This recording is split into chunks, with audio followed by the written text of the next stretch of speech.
Diyos ba talaga si Jesus o nilalang lang? Ito ang pinakaugat ng lahat ng debate.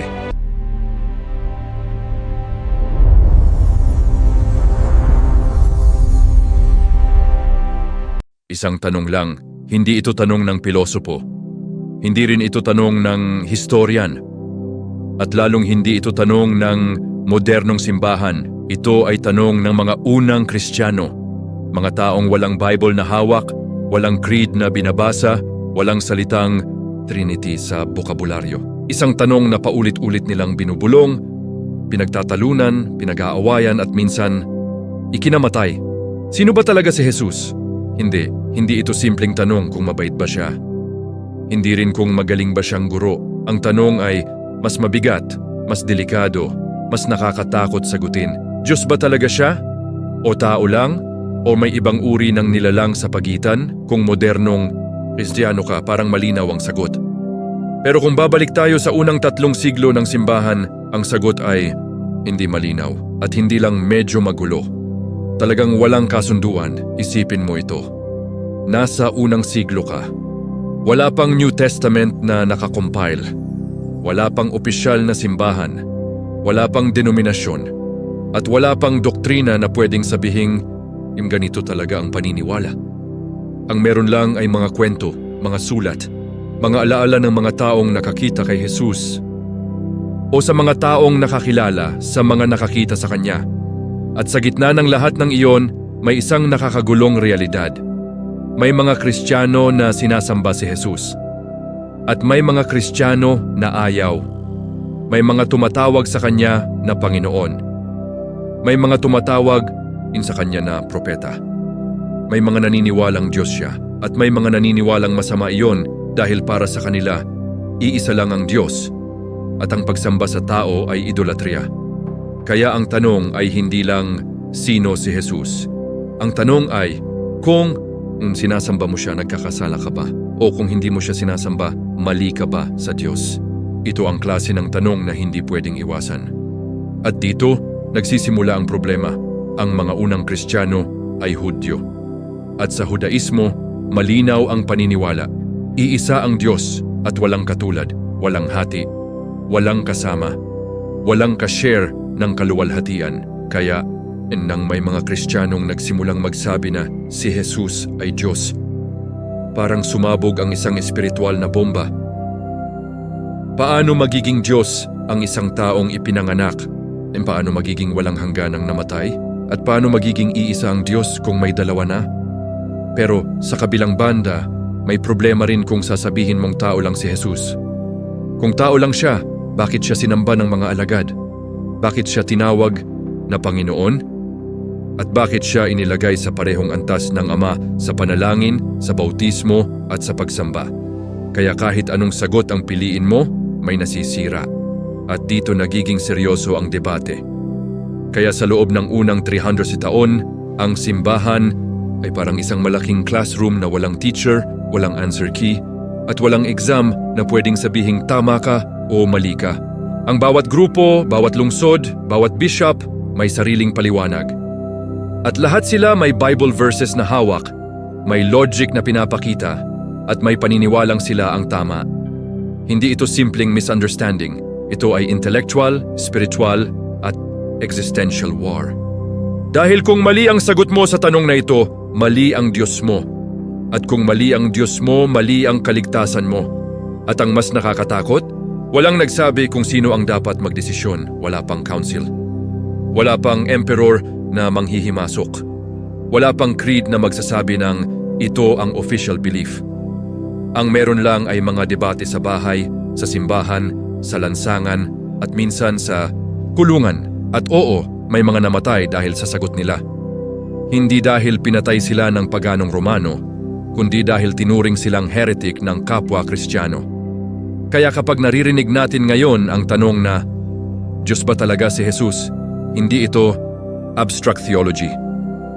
Hindi ito pang seminary lang. Ito ay tanong na may dugo sa likod, may luha, may takot, may tapang. Ito ang tanong na nagbukas ng pinto sa lahat ng susunod na debate. Adoptionism, modalism, logos theology, Arianism, Trinity, Lahat ng iyon, ugat lang ng iisang tanong. At dito tayo magsisimula, hindi sa sagot, hindi sa creed, hindi sa council, kundi sa kaguluhan. Sa panahong ang Christianity ay wala pang hugis, wala pang pangalan, at wala pang sigurado kung sino talaga ang sinasamba nila. Ito ang kwento ng tanong na hindi pwedeng takasan. Sino ba talaga si Jesus? Bago natin pag-usapan kung ano ang pinag-awayan ng mga unang Kristiyano, kailangan muna nating i-reset ang isip natin. Kasi kadalasan, kapag iniisip natin ang Christianity, dala-dala natin agad ang mga salitang Trinity, Father, Son, Holy Spirit, na parang mula pa noong una ay malinaw na ito. Pero sa totoo lang, kapag ibinalik mo ang oras sa unang 3 siglo, wala pa ang mga salitang iyan sa vocabulary ng simbahan. Walang one God in 3 persons, walang Nicene Creed, walang Athanasian, a formula, at lalong walang opisyal na doktrina na pwedeng i-quote. Ang meron lang ay paniniwala na hinahanap pa ang wika para ipaliwanag ang sarili nito. Sa 1st hanggang 3rd century, ang Christianity ay hindi pa religion na may system. Isa pa lang itong movement, isang buhay na kwento na kumakalat sa bibig ng tao, hindi sa libro. Ang mga Kristiyano ay nagkikita sa bahay, hindi sa malalaking simbahan. Nagbabasa sila ng mga sulat, hindi ng compiled Bible. At ang bawat komunidad ay may sariling emphasis. May mga Kristiyanong mas nakafocus sa mga salita ni Jesus. May mga nakafocus sa kanyang pagkamatay. May mga nakafocus sa muling pagkabuhay. At may mga nakafocus sa kanyang relasyon sa Diyos. Dito pa lang, makikita mo na agad ang problema. Pareho ang kwento, pero iba-iba ang bigat na binibigay sa bawat bahagi. Isang mahalagang bagay ang dapat tandaan. Ang lahat ng unang Kristiyano ay namuhay sa Jewish worldview. At sa Jewish worldview, malinaw ang linya. Iisa ang Diyos at walang katulad. Hindi pwedeng hatiin ang Diyos. Hindi pwedeng magdagdag ng kasama. Hindi pwedeng sabihin na may pangalan ang Diyos na hiwalay sa kanyang pagkatao. Kaya noong may mga Kristiyanong nagsimulang magsabi na si Jesus ay divine, hindi ito simpleng theological opinion. Ito ay parang pagbasag sa mismong puso ng monotheism. Kaya may mga Kristiyanong umatras. May mga nagsabi, hindi pwede, tao lang siya. May mga nagsabi, hindi, pinili lang siya ng Diyos. May mga nagsabi, hindi, may divine sa kanya, pero hindi siya kapantay ng Ama. Lahat ng iyan ay attempt na manatiling monotheist habang tapat pa rin sa karanasan nila kay Jesus. At dito papasok ang isang malaking misconception. Kapag sinabing walang Trinity, hindi ibig sabihin na wala silang ideya tungkol sa Ama, Anak, at Espiritu. Meron. Ang wala pa ay isang malinaw na philosophical framework. Kung paano sila iisa, alam nilang may Ama. Alam nilang may Anak. Alam nilang may Espiritu. Pero hindi pa nila alam kung paano ito ipagkakasya sa ideya ng isang Diyos. Parang may 3 puzzle piece pero wala pang picture sa kahon. Kaya bawat grupo sinusubukan ipagkasya ang pieces ayon sa sarili nilang logic. Isa pang bagay na kailangan linawin, ang salitang doctrine ay wala pa ring bigat noon na meron ngayon. Wala pang central authority na pwedeng magsabi, ito ang tama at ito ang mali. Ang Bishop ng Rome ay hindi pa Pope. Ang Bishop ng Alexandria ay hindi pa global authority. At ang simbahan ay wala pang iisang boses. Kaya kapag may nagturo ng kakaibang ideya, hindi ito agad tinatawag na heresy. Minsan, tinatawag lang itong another explanation. At ang mga explanation na ito ay nag-coexist. Sa isang lungsod, maaaring sinasamba si Jesus. Sa kabilang lungsod, tinatawag lang siyang Lord bilang title, hindi Diyos. Sa isa pa, pinapantay siya sa Ama. Sa isa pa, sinasabing, mukha lang siyang Diyos. At lahat sila, Kristiyano ang tawag sa sarili nila. Dito rin natin dapat maintindihan na ang mga unang Kristiyano ay hindi pilosopo sa simula. Mga mangingisda, alipin, babae, ordinaryong tao. Pero nang pumasok ang Christianity sa Greek world, napilitan silang gumamit ng Greek philosophy para ipaliwanag ang Hebrew faith. At dito nagsimula ang problema ng language. Paano mo ipapaliwanag ang isang Diyos na walang simula gamit ang salitang may simula? Paano mo ipapaliwanag ang relasyon ng Ama at Anak ng hindi nagiging dalawang Diyos? At paano mo ipapaliwanag ang Espiritu nang hindi ito nagiging impersonal force. Kaya ang theology ng unang 300 taon ay parang improvised conversation, walang script, walang outline, walang final answer. Ito ang dahilan kung bakit hindi mo pwedeng basahin ang unang mga debate na parang may tama at mali agad. Lahat sila naglalakad sa dilim na may hawak na kandila at ang kandilang iyon ay ang scripture. Pero ang ilaw nito ay sapat lang para sa susunod na hakbang, hindi para sa buong mapa. Kaya bago pa natin husgahan ang mga Ebionites, adoptionists o modalists, kailangan muna nating maunawaan ang sitwasyon nila. Hindi sila rebelde. Hindi sila heretic agad. Sila ay mga taong sinusubukang maging tapat sa Diyos sa panahong wala pang malinaw na wika para sa katotohanan. Kaya, sa puntong ito ng kasaysayan, ang tanong ay hindi pa alin ang tamang doctrine. Ang tanong ay paano natin ipapaliwanag ang Diyos nang hindi natin siya sinisira. At ang sagot sa tanong na iyan ay hindi darating sa isang gabi o sa isang tao o sa isang talata. Aabutin ito ng daan-daang taon. At sa next part, makikita natin kung paano ang unang grupo, ang Ebionites, ang nagbigay ng pinaka-conservative na sagot sa tanong na ito. Kapag gusto mong maintindihan ang pinakaunang sagot ng simbahan sa tanong kung sino si Jesus, kailangan mong magsimula sa pinaka-simple, pinaka-conservative at pinaka-Hudyo sa lahat, ang Ebionites. Hindi sila radikal, hindi sila philosopher, at lalong hindi sila naghahanap ng komplikadong paliwanag. Para sa kanila, ang sagot ay malinaw. Si Jesus ay tao, hindi kalahating Diyos. Hindi Diyos na nagkatawang tao, hindi divine being na bumaba mula sa langit. Isa siyang taong pinili ng Diyos. Ang pangalan nilang Ebionites ay galing sa salitang Hebreo na Ebion, na ang ibig sabihin ay mahirap o mapagpakumbaba. At hindi lang ito tungkol sa estado ng buhay, kundi pati sa paniniwala. Ang mga Ebionites ay mga Kristiyanong nanatiling tapat sa Judaismo. Sinusunod pa rin nila ang Mosaic Law. Nagtutuli, sumusunod sa dietary laws, at itinuturing si Jesus bilang Messiah, pero hindi bilang Diyos. Para sa kanila, ang pagiging Kristiyano ay hindi pagtalikod sa Judaism. Ito ay pagpapatuloy nito. Sa pananaw ng Ebionites, si Jesus ay isang perpektong tao, ipinanganak tulad natin, lumaki tulad natin, nahirapan, natukso, nagtiwala sa Diyos. At dahil sa kanyang obedience, pinili siya ng Diyos. Ito ang mahalagang konsepto, election. Hindi divine nature ang dahilan kung bakit siya mahalaga, kundi ang kanyang pagiging tapat sa Diyos. Para sa Ebionites, hindi kailangan ng Diyos na maging tao para iligtas ang tao. Kailangan lang niya ng isang taong ganap na sumusunod, at si Jesus ang taong iyon. Kaya para sa kanila, ang baptism ni Jesus ay hindi simbolo ng Trinity. Ito ang sandali ng kanyang calling. Doon siya ipinahayag bilang anak ng Diyos. Hindi dahil naging Diyos siya, kundi dahil pinili siya. Ang anak ng Diyos ay title, hindi description ng nature.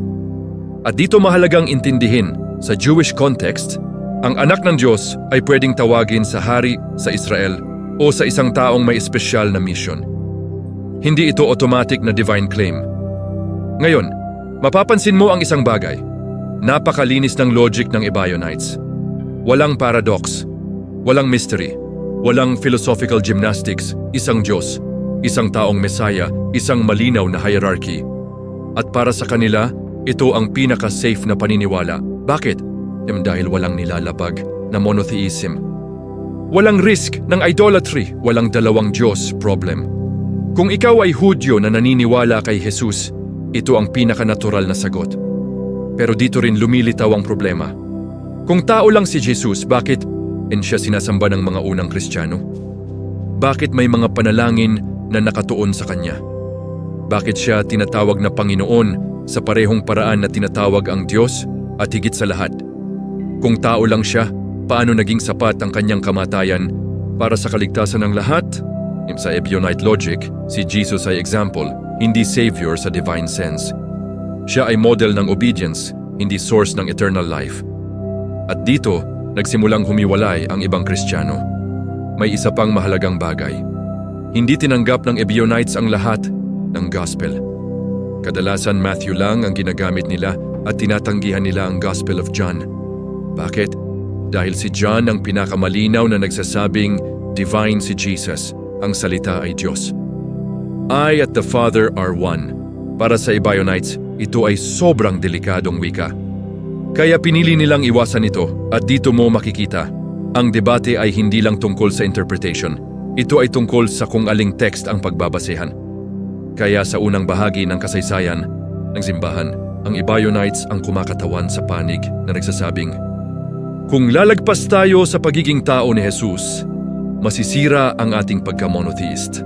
Para sa kanila, mas mabuting bawasan ang mystery kaysa masira ang Diyos. At kahit nakalaunan ay tinawag silang heretic, kailangan nating aminin ito. Ang Ebionites ay hindi nag-iimbento ng bagong Diyos. Sinusubukan lang nilang protektahan ang lumang paniniwala at dito nagiging malinaw ang pattern ng kasaysayan. Ang bawat susunod na grupo ay mag-a-attempt na sagutin ang mga problemang hindi kayang sagutin ng Ebionites. At ang unang susunod na hakbang ay ang adoptionists na nagsabing hindi siya Diyos sa simula pero may nangyari. At doon magsisimula ang mas komplikadong paliwanag. Matapos ang Ebionites, isang bagong tanong ang naiwan sa mesa. Kung si Jesus ay tao lang, bakit tila may espesyal na sandali sa kanyang buhay na nagbago ang lahat? Bakit may baptism scene? Bakit bumaba ang espiritu? Bakit may tinig mula sa langit para, in the adoptionists, hindi ito dekorasyon ng kwento, ito ang turning point. Ang adoptionism ay isang pagtatangka na i-bridge ang dalawang problema. Una, kailangan manatiling iisa ang Diyos. Pangalawa, kailangan ipaliwanag kung bakit kakaiba si Jesus kaysa sa ibang propeta. Ang sagot nila ay simple pero elegant. Si Jesus ay tao sa simula pero inadopt ng Diyos bilang anak. Hindi siya ipinanganak na Diyos, hindi rin siya eternal na anak, siya ay naging anak. At ang sandali ng pagiging anak ay ang kanyang baptism. Sa Jordan River, ayon sa adoptionist reading, may nangyaring hindi lang simboliko kundi ontological. Nang bumaba ang espiritu, doon nagsimula ang divine mission. At nang marinig ang tinig, ito ang minamahal kong anak. Hindi ito pag-announce ng eternal truth. Ito ay pagpili. Isang tao ang hinirang. Isang buhay ang itinakda. Isang misyon ang binigyan ng kapangyarihan. Para sa adoptionists, ang pagkaanak ni Jesus ay status, hindi nature. Sa ganitong pananaw, mas malinaw ang kwento ni Jesus. May simula ang pagiging anak, may pag-unlad, may obedience, may reward. Si Jesus ay hindi naiiba sa atin sa simula, kundi sa dulo. At dito nagiging inspirational ang theology nila. Kung si Jesus ay naging anak dahil sa obedience, posible rin ang obedience ng tao. Ang kaligtasan ay hindi lang dahil sa kung sino si Jesus, kundi sa kung ano ang kanyang ginawa. Pero dito rin papasok ang problema. Kung si Jesus ay naging anak lang sa isang point in time, ibig sabihin may panahon na hindi pa siya anak. At kung ang pagiging anak ay nagbabago rin ang relasyon ng Diyos sa sarili niya. Sa madaling salita, nagbabago ang Diyos. At para sa maraming Kristiyano, ito ay sobrang delikado. Dahil kung nagbabago ang Diyos, paano mo siya mapagkakatiwalaan? May isa pang tensyon. Kung si Jesus ay inadopt, ano ang kaibahan niya sa atin? Kung adoption ang logic, lahat ng mananampalataya ay anak din ng Diyos. Kaya bakit espesyal si Jesus? Sa puntong ito, ang adoptionism ay nagbibigay ng malinaw na kwento ng buhay ni Jesus, pero nahihirapan ipaliwanag kung bakit siya ang sentro ng pagsamba. Historically, makikita natin ang adoptionist ideas sa iba't ibang anyo. May mga grupong nagsabing adoption ay sa baptism, may mga nagsabing sa resurrection, may mga nagsabing sa exaltation pagkatapos ng kamatayan. Iba-iba ang timing, pero iisa ang core idea. Ang divinity ni Jesus ay ibinigay, hindi likas. At gaya ng Ebionites, ang adoptionists ay hindi nag-iisip na mali sila. Para sa kanila, ito ang pinakamakatwirang paraan para pagsamahin ng scripture at monotheism. Hindi nila tinatanggal ang pagiging espesyal ni Jesus.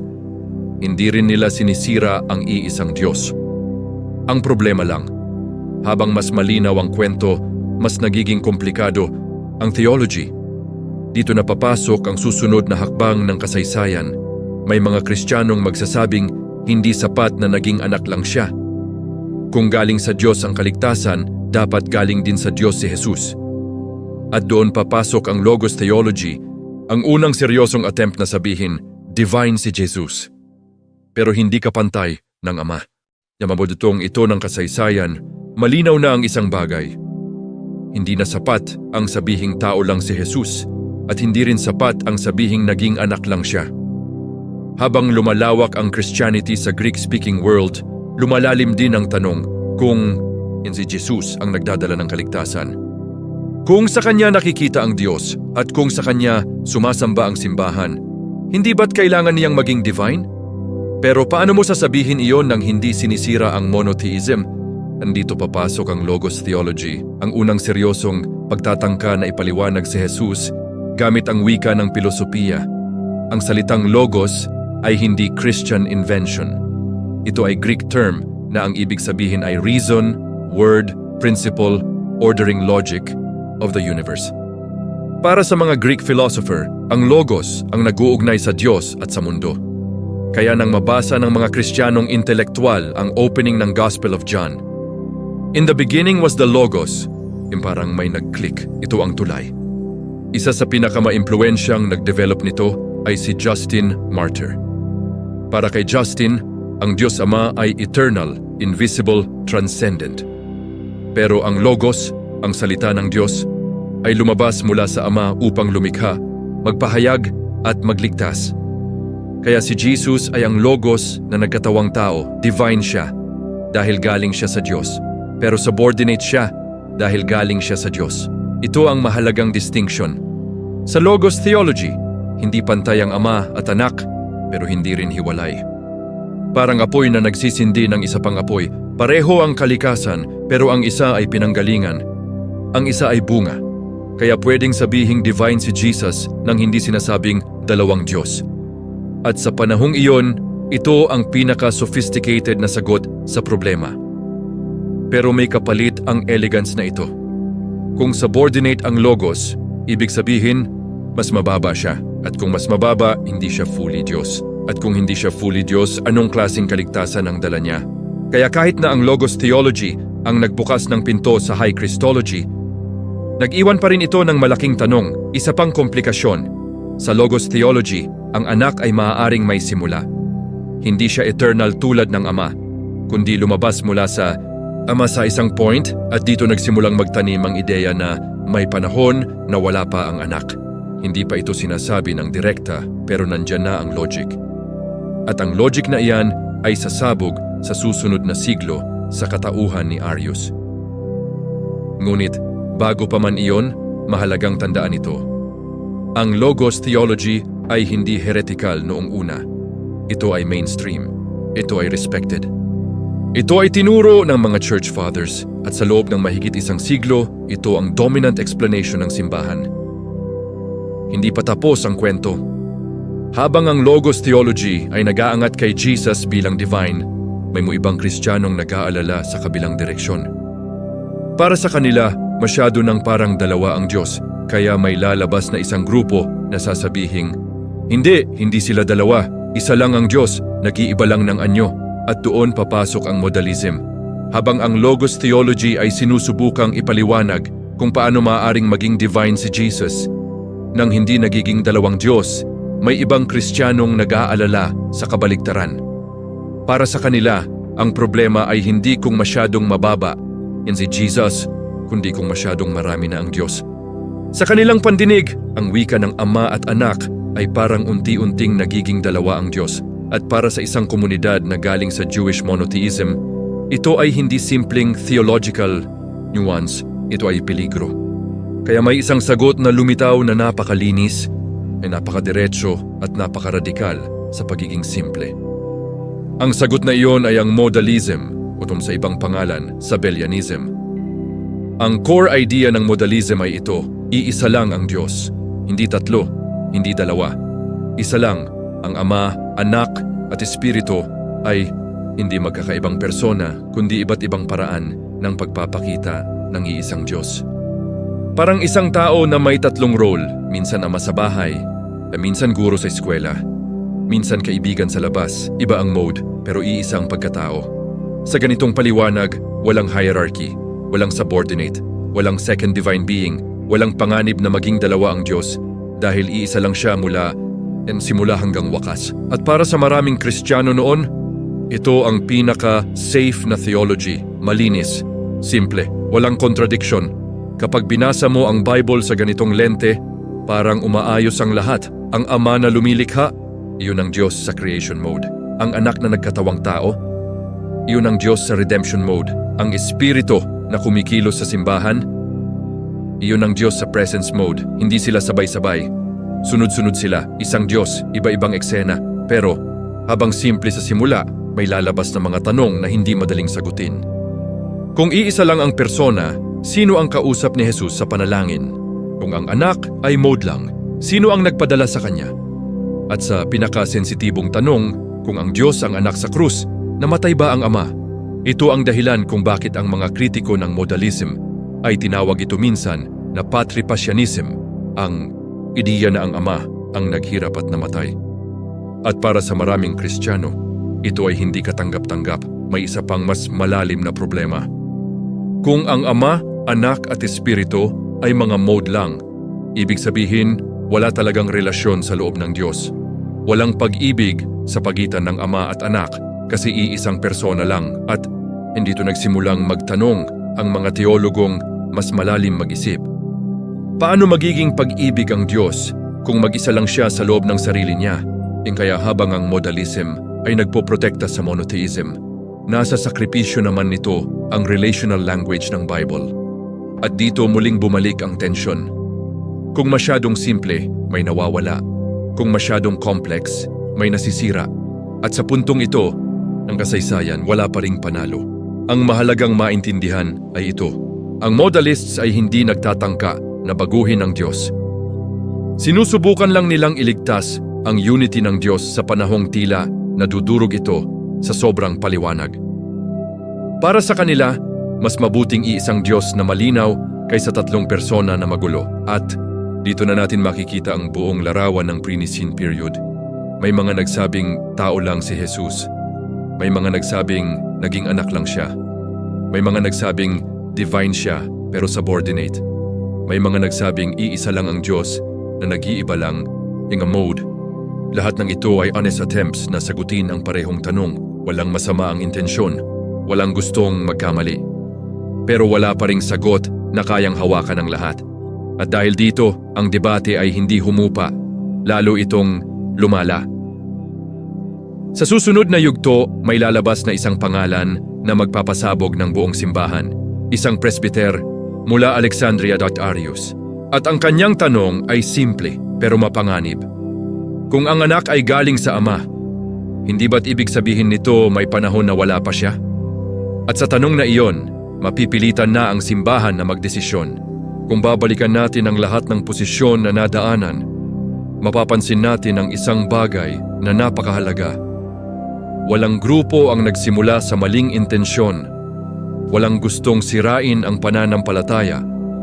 Walang gustong mag-imbento ng bagong Diyos. At walang gustong magpasikat ng sariling ideya. Ang lahat ng ito, Ebionites, adoptionists, logos, theologians, modalists, ay may iisang layunin, maging tapat sa Diyos, sa Scripture, at sa karanasan kay Jesus. Pero bakit? Sa kabila ng lahat ng pagsisikap, walang nanalo? Ang sagot ay hindi dahil kulang sila sa talino. Hindi rin dahil kulang sila sa pananampalataya. At lalong hindi dahil wala silang Bible. Ang problema ay mas malalim. Ang tanong na sinusubukan nilang sagutin ay mas malaki kaysa sa wika na meron sila. Isipin mo ito bilang isang equation na may tatlong kailangang i-hold ng sabay-sabay. Una, iisa lang ang Diyos. Ikalawa, na si Jesus ay tunay na tao. Ikatlo, si Jesus ay tunay na Diyos. Kapag pinilit mong linawin ang isa, may isang nabibitawan. Ang Ebionites ay hinawakan ang una at pangalawa, pero binitawan ang pangatlo. Ang adoptionists ay hinawakan ang una at pangalawa, pero ginawang conditional ang pangatlo. Ang Logos Theology ay hinawakan ang una at pangatlo, pero binitawan ang pagkakapantay-pantay. Ang modalism ay hinawakan ang una. Pero nawala ang relational language ng 2 at 3. Lahat sila may naisalba at may nasakripisyo. At dito natin makikita kung bakit hindi ito simpleng debate ng opinion. Ito ay structural problem. Walang salita noon para sa person sa modern sense. Walang malinaw na distinction ng essence at relasyon. Walang technical vocabulary para sa pagiging iisa at pagiging tatlo. Kaya bawat paliwanag, kahit gaano katalino, ay parang pagsubok magtayo ng bahay gamit ang kulang na materyales. May isa pang dahilan kung bakit walang nanalo. Ang simbahan noon ay wala pang central authority na pwedeng magsabi, ito ang official teaching. Walang council na may global legitimacy. Walang emperor na may pakialam sa theology. Walang creed na tatanggapin ng lahat. Kaya ang mga ideya ay nagbanggaan, naghalo, nag-evolve, at minsan naglaho. Hindi pa tapos ang proseso at may mas mahalagang dahilan pa ang tanong na sino si Jesus. Ay hindi lang intellectual, ito ay personal, existential at spiritual. Para sa iba, kung hindi Diyos si Jesus, wala silang kaligtasan. Para sa iba, kung Diyos si Jesus, nasira ang monotheism. Kaya ang debate ay hindi lang tungkol sa logic, kundi tungkol sa kung paano nila nakilala ang Diyos sa buhay nila. At kapag ganun ang usapan, hindi madaling umatras. Kaya sa pagtatapos ng 3rd century, ang simbahan ay nasa isang kakaibang estado. May isang pananampalataya kay Jesus, pero iba-iba ang paliwanag kung sino siya. May isang scripture, pero iba-iba ang pagbasa. May isang Diyos, pero iba-iba ang paraan ng pag-unawa sa Kanya. Hindi ito failure ng simbahan. Ito ay paglalakbay ng isip at pananampalataya na hindi pa tapos. At dito natin dapat baguhin ang paraan ng pagtingin sa history. Hindi ito listahan ng mali. Hindi ito hunt for heresy. At hindi ito kwento ng mga talo. Ito ay kwento ng mga taong nag-isip ng seryoso tungkol sa Diyos sa panahong wala pang malinaw na mapa. Lahat sila ay naglakad sa dilim, may hawak na kandila at umaasang sapat ang liwanag para sa susunod na hakbang. Kaya, kung may matutunan tayo sa unang 300 taon ng simbahan, ito ay ito. Ang doctrine ay hindi bumabagsak mula sa langit na buo. Ito ay hinuhubog sa tanong, sa debate, sa pagkakamali, at sa katapatan ng mga taong naglakas loob mag-isip. At bago pa magkaroon ng sagot, kailangan munang dumaan sa kaguluhan. Sa puntong ito ng kasaysayan, hindi pa malinaw kung sino ang tama. Ang malinaw lang ay ito, hindi sapat ang simpleng sagot para sa isang napakalaking tanong. At sa katahimikan bago ang susunod na yugto, dito nagtatapos ang unang bahagi ng kwento, hindi sa kasunduan, kundi sa pag-amin na ang tanong ay mas malalim kaysa sa anumang sagot na mayroon sila noon. Ang mga unang Kristiyano ay hindi nag-away dahil gusto nilang magulo ang pananampalataya. Nag-debate sila dahil ayaw nilang mali ang Diyos na sinasamba nila. Bago naging doctrine ang paniniwala, naging tanong muna ito. Bago naging creed, naging pag-iisip. At sa loob ng 300 taon, hinanap ng simbahan ang tamang salita para ilarawan ng Diyos na kanilang naranasan. Ito ang kasaysayan bago naging malinaw ang sagot. Ito ang panahon bago nagkaroon ng formal na doktrina. Ito ang Christianity. Habang hinuhubog pa ang sarili nito. Ito ang Historia PH, kung saan ang pananampalataya ay hindi tinatakasan ang tanong, kundi hinaharap ito.